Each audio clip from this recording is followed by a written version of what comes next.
L'écologie industrielle, j'allais dire, pour les non-initiés, ils sont peu nombreux, je pense, dans la salle, mais je me permets de revenir dessus. C'est la déclinaison, une des déclinaisons territoriales de l'économie circulaire. Ça arrive à faire fonctionner un tissu productif dans un parc d'activités, un petit peu comme un écosystème, en créant des synergies. Ces synergies peuvent être des valorisations de déchets. Hein. Par exemple, le déchet de l'un peut se substituer à une matière première chez le voisin. La valorisation d'excédents énergétiques, de la chaleur fatale hein, qu'on laisse effectivement réchauffer l'atmosphère plutôt que climatiser des bureaux chez le voisin ou faire fonctionner une serre, hein, on a parlé de maraîchage tout à l'heure. Et il y a aussi l'idée de mutualiser des services, des équipements, de l'infrastructure. Hein, on peut parler d'entrepôts, par exemple d'entrepôts froids qu'on peut mutualiser à plusieurs dans l'agroalimentaire. Également mutualiser des emplois. On le voit aussi lorsqu'on a des tissus de PMI, PME, on n'a pas forcément non plus l'argent pour embaucher par exemple un responsable qualité environnement. À plusieurs entreprises, ça peut être possible. Alors toutes ces synergies, effectivement, hein, le schéma est magnifique, mais ça c'est compliqué à mettre en place parce que y a plusieurs conditions de faisabilité, des contraintes techniques. Est-ce que le flux est bien adapté au process qui pourrait le valoriser? Est-ce que la qualité est présente? Est-ce que la quantité est suffisante? Est-ce que la réglementation nous le permet? Est-ce qu'il y a besoin peut-être de construire un pipeline pour transporter la chaleur d'une entreprise à l'autre? Donc voilà. On a tout un tas de facteurs hein, qui conditionnent la faisabilité de ces synergies, donc le développement de cet écosystème industriel. Et ce dont on s'est aperçu, ça n'a pas été forcément verbalisé dans les précédentes sessions, mais c'est que la question de l'urbanisme, des choix d'aménagement sont fondamentaux pour arriver à dépasser tout simplement hein, ces contraintes. Hein. Si on arrive à mettre à côté les uns des autres des entreprises qui sont complémentaires, on rend possible ces synergies.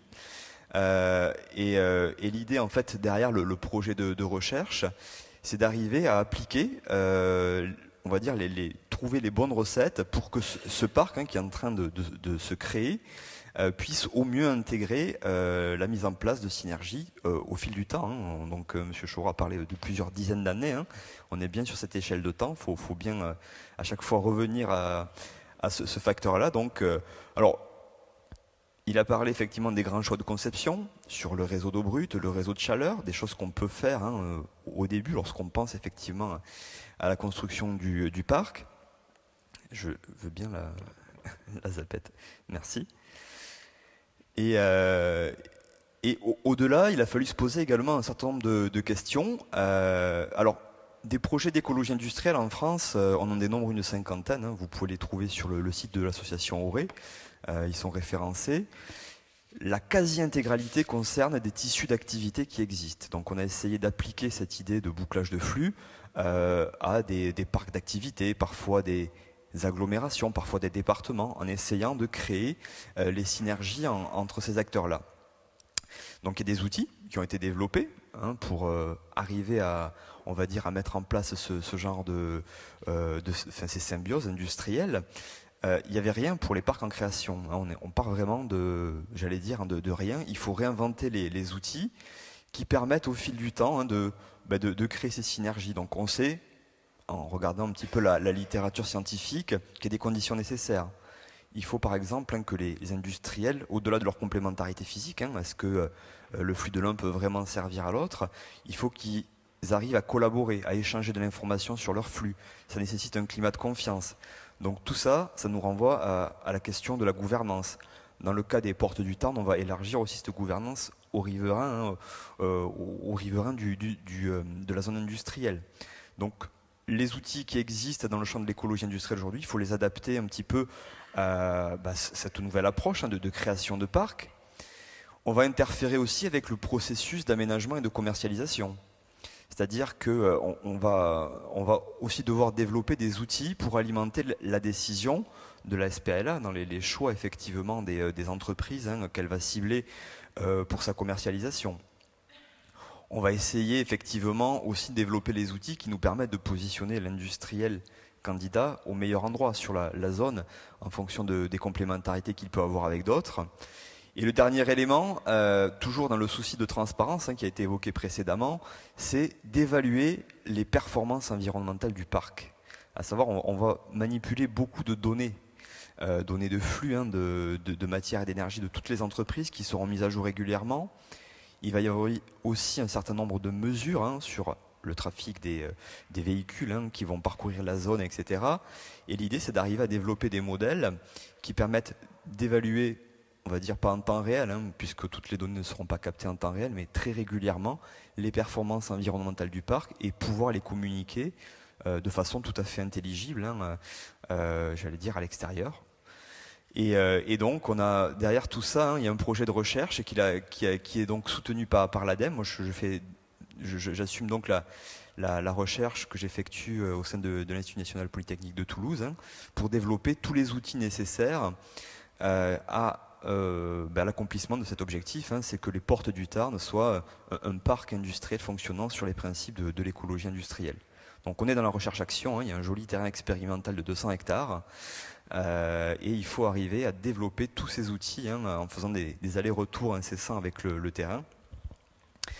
Et voilà, l'objectif final de ce projet de recherche COPRE, c'est d'avoir une boîte à outils pour les aménageurs, c'est-à-dire que les aménageurs qui souhaitent retenter l'expérience puissent le faire à partir de ces outils et de l'expérience qu'on aura eue, et ensuite un parc qui soit un démonstrateur que l'on puisse visiter pour que justement on puisse bien matérialiser les facteurs de succès et les conditions à mettre en place pour que ça fonctionne. Donc, merci, je vais continuer assez rapidement puisque le temps nous est compté. Je ne vais pas tout balayer parce que chaque fois qu'on a, comme je l'ai dit tout à l'heure, eu une problématique à gérer, on a à chaque fois, c'est un état d'esprit, essayer d'appliquer au mieux les concepts de cette fameuse économie circulaire. C'est comment on peut faire le maximum de choses avec le minimum d'énergie et comment on peut en faire profiter un maximum de structures, de gens, d'entreprises. Donc je vais prendre un exemple qui est le système de production et de distribution d'énergie optimisé, tout ça pour dire un réseau de chaleur. C'est très compliqué de faire un réseau de chaleur quand on part de rien. Donc nous, on était parti, puisque dans notre parc, on a de l'industrie, du loisir, du service, du commerce. Et dans le commerce et le loisir, nous avons prévu un pôle piscine, cinéma, restauration, hôtellerie. Et donc là, on a de l'utilisation de chaud et de froid. Donc, on s'était dit que dans le pire des cas, si on n'avait pas d'utilisateur industriel, nous démarrerions le réseau de chaleur avec la piscine, le cinéma, etc. Et il se trouve que dans notre démarche d'économie circulaire, nous avons intéressé une entreprise, je vais la présenter tout à l'heure, rapidement, mais elle est intéressante et importante parce que c'est une entreprise qui est en plein dans la transition énergétique, en plein dans tous les sujets qu'on a abordés tout à l'heure, et elle a besoin de vapeur pour fonctionner. Donc pour nous, c'est du pain béni, cette entreprise. L'élément énergie dont elle a besoin va nous permettre de générer tout de suite notre réseau de chaleur. Et le générer de manière économie circulaire. C'est-à-dire qu'on a parlé des déchets tout à l'heure, d'ordures ménagères. Donc nous travaillons avec le syndicat départemental d'ordures ménagères qui va faire un surtri de ces ordures, qui va produire de l'énergie et qui va produire surtout des sous-produits qui sont des CSR, des combustibles solides résiduels, qui ne sont plus du déchet, mais qui devraient passer, je l'espère, à la rentrée, si la législation qui normalement est en train d'évoluer, enfin au moins les discussions sont plutôt favorables. Et donc ces CSR vont nous permettre d'avoir une chaufferie spéciale qui va pouvoir les utiliser parce que c'est 10 fois la puissance calorifique du bois sec. Donc il faut des chaudières spéciales. Et on va pouvoir produire la vapeur avec ces CSR qui ont la particularité de pouvoir obtenir un prix défini aujourd'hui sur 30 ans.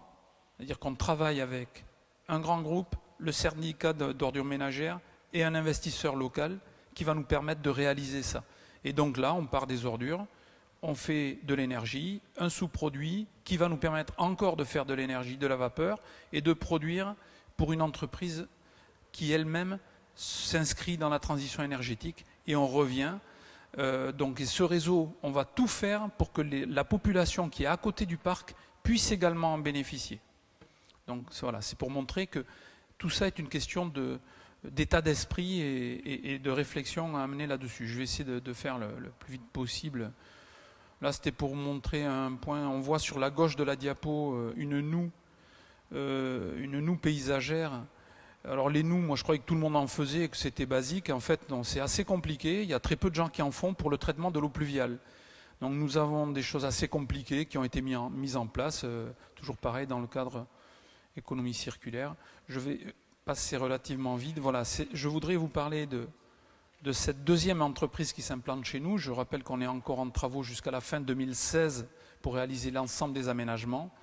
C'est la compagnie industrielle de la matière végétale. Donc, l'économie circulaire, pour nous, ce n'est pas que des mots. On dit qu'on l'intègre à notre démarche, mais en même temps, dans le ciblage, comme l'a dit tout à l'heure Cyril, des entreprises que l'on veut voir venir sur le parc. Et cette entreprise-là, elle va produire du bioéthanol deuxième génération à partir de la paille. C'est-à-dire que c'est la première au monde. On s'est battu contre les États-Unis et contre le Brésil pour l'avoir en Europe. Et les Chinois s'y intéressaient également. Ça veut dire qu'à partir de la paille, ils vont pouvoir faire du bioéthanol, deuxième génération. La paille, ce n'est pas l'alimentaire. Et ça, c'est fondamental. Mais c'est mieux que ça. C'est que cette entreprise, elle a un procédé industriel qui est propre et surtout qui ne détruit pas la matière, mais qui va déconstruire tout doucement cette matière et récupérer l'ensemble des molécules qui composent la matière végétale pour en faire avec des glucoses. Bon, alors moi, je ne suis pas chimiste, mais ce que j'ai compris, c'est qu'avec certains glucoses, ils arrivaient à reproduire la base de ce qu'est la matière plastique. Nous avons beaucoup parlé de plastique tout à l'heure. On ne sait pas faire aujourd'hui de plastique biodégradable.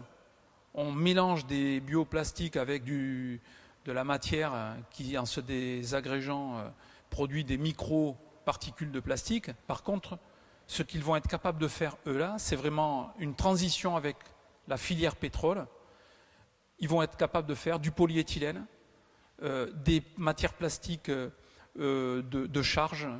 Tout à l'heure, on a parlé de Michelin. Michelin est intéressé pour prendre de la lignine issue des végétaux qu'ils vont traiter pour faire des pneumatiques. Donc l'usine, qui est un démonstrateur industriel, qui sera le premier au monde, donc qui sera aux portes du Tarn à Toulouse, va produire des éléments nouveaux de molécules issues de paille et de déchets de bois, qui sont, on l'espère, la chaîne de production industrielle de demain, quoi. Voilà, donc je vais terminer en vous disant que l'important pour nous, c'est un état d'esprit, l'économie circulaire, et qu'il faut impérativement arriver à inculquer cet état d'esprit à l'ensemble des partenaires pour pouvoir atteindre justement l'application à des choses opérationnelles dans l'économie circulaire. Et là, pour le cas, c'est dans le cadre de l'aménagement d'un parc industriel. Voilà. Merci de nous avoir écoutés. Comment les Portes du Tarn, près de Toulouse, ville magnifique, a réussi à être plus attractive que d'autres structures ou d'autres États américains et chinois qui voulaient la compagnie en question? Pourquoi ils ont choisi la France et les Portes du Tarn? Alors je leur ai fait la danse de tout à l'heure. Non, c'est pas vrai. Donc, en fait, on a eu, il y a deux choses. La première, c'est que l'équipe de recherche de cette société qui est basée à Neuilly, la société aujourd'hui a son siège à Neuilly, et l'équipe de recherche est d'origine toulousaine. Donc ça, c'est un point important. C'est un point important, mais c'est pas le seul. Mais ce n'est pas le seul. Il faut savoir que les actionnaires, les deux actionnaires qui composent étrangers qui composent le capital. Donc il y en a un qui est brésilien et l'autre qui est américain. Comme je le disais initialement, il n'y a pas dans le monde aujourd'hui de procédés industriels qui soient capables de faire ce qu'ils font eux. Donc au Brésil, où l'économie du bioéthanol, notamment liée à la production de canne à sucre, donc ils tournent tous avec ça, c'était fondamental et ils ont voulu l'attirer là-bas. Et il a fallu, nous, le deuxième élément, c'est qu'en fait, j'ai fait une offre en structurant les approvisionnements. Parce que l'usine que vous voyez ici, là, c'est le démonstrateur. Ce démonstrateur-là, il va traiter très peu de quantité de matières premières, puisque ce n'est pas une grosse unité. Elle va traiter à peu près 6000 tonnes par an. C'est rien au niveau de la matière première. Par contre, celle qui suit derrière, c'est 450 000 à 500 000 tonnes par an. Et là, c'est plus de la même histoire. Ça veut dire que pour nous, il ne faut pas mettre en tension, donc c'était assez complexe. Et en fait, j'ai beaucoup travaillé pour structurer une offre entre le nord de l'Espagne et le grand sud de la France. Logistique, approvisionnement, paille, bois, et j'ai amené ça clé en main au groupe d'actionnaires, avec l'appui du directeur de recherche, qui avait toute son équipe qui disait « on ne veut pas aller en Chine, on ne veut pas aller aux États-Unis parce que c'est au fin fond de la pampa américaine ». Donc, voilà, ça a été le déclencheur et qui a permis de venir chez nous. Et en plus, c'était complètement dans l'esprit du parc et même de cette entreprise. Si vous allez sur leur site internet, vous verrez qu'ils sont complètement dans l'économie circulaire, la transition énergétique. C'est vraiment le nerf de la guerre chez eux. Ça va peut-être aller très très vite. Est-ce que vous avez une stratégie ou une composante liée à la biodiversité sur l'ensemble du projet? Ah oui, alors là, je pourrais en parler 2 heures. Je suis désolé, tous les sujets, on a creusé tous les sujets imaginables, enfin au moins que nous on a identifiés. On a fait une analyse d'abord de l'état des lieux assez importante et massive, puisqu'elle a duré plus de 2 ans et demi. On a établi, vous savez, on entend parler la trame bleue, verte, enfin tout ça, c'est des éléments très macro. Nous, on est rentré dans le détail. Donc, sur nos 225 hectares, on a positionné ces 225 hectares dans son environnement.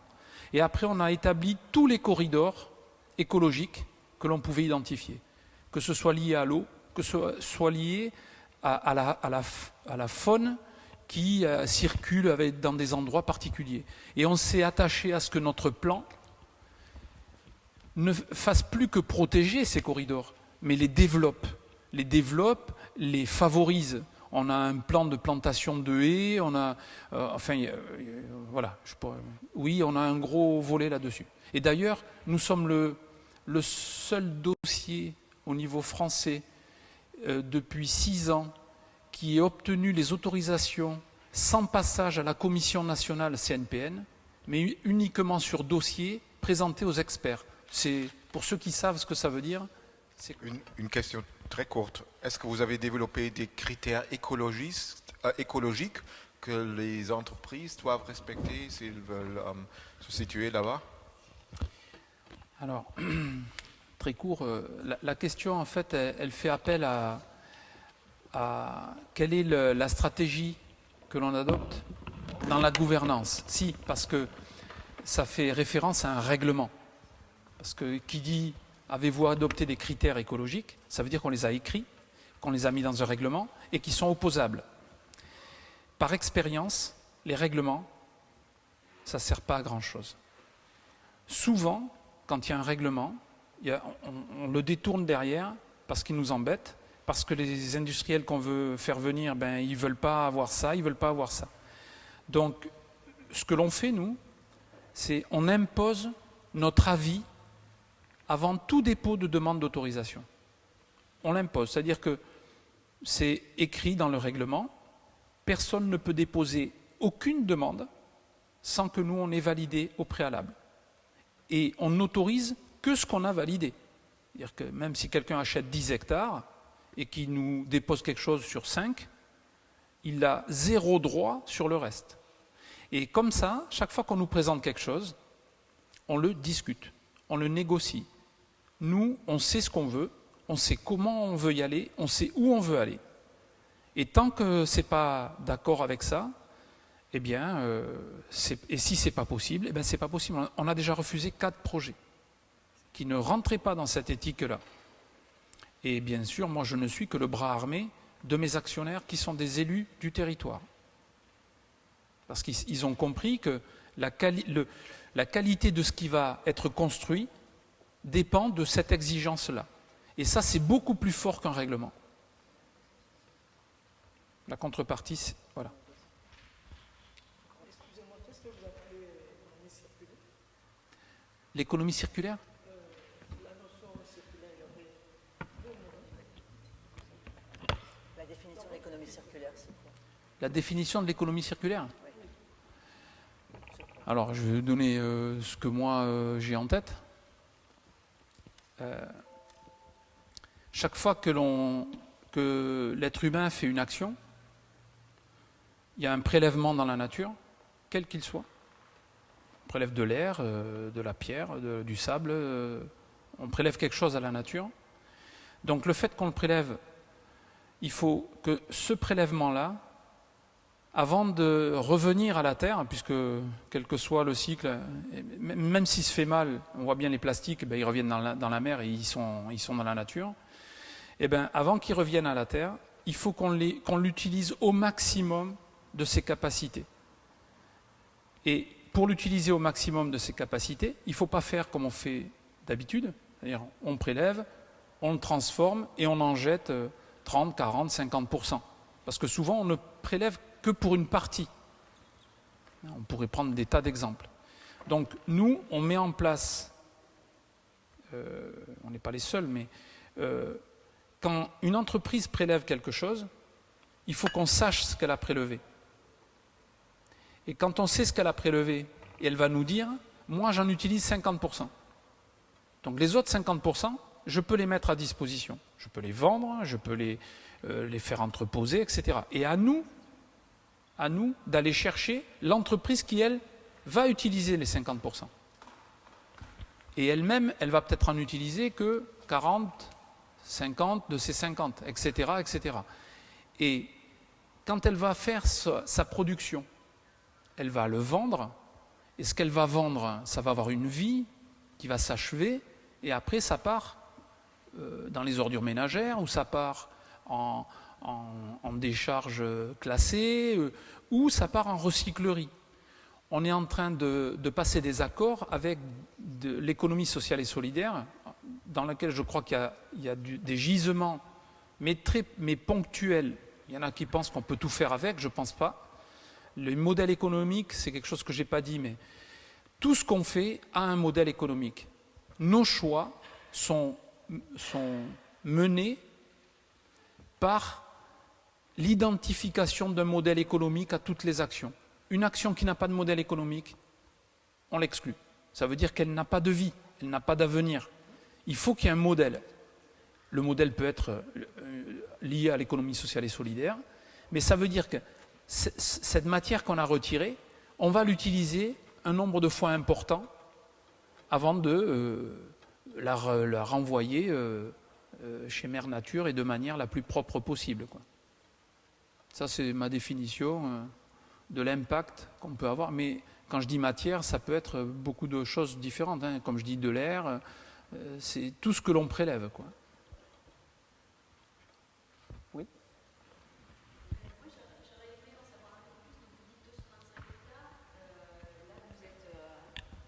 Bonjour. Donc 225 hectares, là vous avez donc des implantations prévues pas sur l'intégralité en fait de cette surface. Donc, et vous parliez de l'agriculture. Donc comment est-ce que, voilà, ce qui n'est pas occupé, en fait, quelle est l'activité qui reste et comment vous êtes organisé? Enfin voilà, je voudrais en savoir plus sur tout ce qui n'est pas construit. D'accord. Alors, déjà, sur les 225 hectares, nous avons à peu près une vingtaine d'hectares qui sont dédiés à l'agriculture. On va implanter un rucher, on est en train de l'implanter en ce moment, 75 ruches, donc c'est pas pour juste faire joli, hein. 75 ruches, c'est une activité économique. On a aussi 7 à 8 hectares de maraîchage avec des jeunes agriculteurs qui vont s'installer. Voilà, donc on a une vingtaine d'hectares sur les 225. Le reste, nous avons des accords avec l'outil du secteur agricole, qui est la SAFER départementale, avec qui on a passé une convention, et nous mettons en culture les hectares qui ne sont pas commercialisés, puisqu'on a prévu une commercialisation pessimiste sur 28 ans. Donc pendant 28 ans, il faut gérer ces terres. On ne va pas les laisser en friche, et on les laisse à l'agriculture. Non, mais là, vous parlez de fermage. Alors, quand on fait une opération d'aménagement, on investit beaucoup de millions, et il faut avoir une visibilité dans le temps. C'est-à-dire que l'objectif, on a transféré de la terre agricole en termes d'activité. Nous avons fait 2 choses. On a compensé pour les agriculteurs, il y avait 4 agriculteurs en exploitation. En propriétaire, il y en avait une vingtaine. Donc ces 4 agriculteurs, on leur a trouvé des terres complémentaires, donc pour qu'ils puissent continuer, ceux qui le souhaitaient, à œuvrer dans leur secteur qui est leur savoir-faire, etc. Les élus nous ont demandé de compenser autrement qu'avec de l'argent ce que perdait l'agriculture. Donc on a regardé qu'est-ce que ça a généré comme chiffre d'affaires. 200 hectares de céréales, notamment du blé, irrigué. Je vous le fais court. 1 million d'euros quand ça va bien, et encore, je suis gentil. 1 million d'euros. Donc, la première des démarches, ça a été de dire, on va compenser par de l'activité agricole à hauteur de cette perte. Donc, on est allé voir avec déjà ce que nous, on possédait. Sur les 225 hectares, moi, il fallait que je puisse compenser. Et donc, on est allé vers le maraîchage, parce que des serres, sur 2 hectares, vous générez largement plus que 1 million d'euros de chiffre d'affaires, en fonction du produit qu'il y a dessous, etc.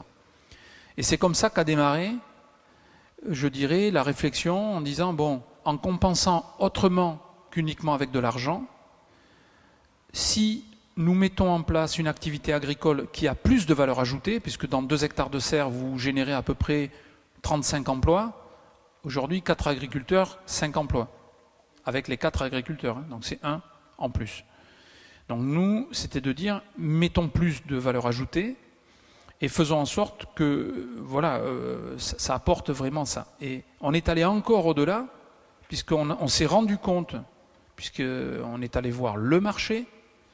Qu'est-ce qu'attendait le marché? Comment il fallait se structurer? Plutôt que de partir de l'outil, mais on est parti du marché. Et là, on a dit, il faut vraiment amener toute une filière autour du maraîchage que l'on a perdu.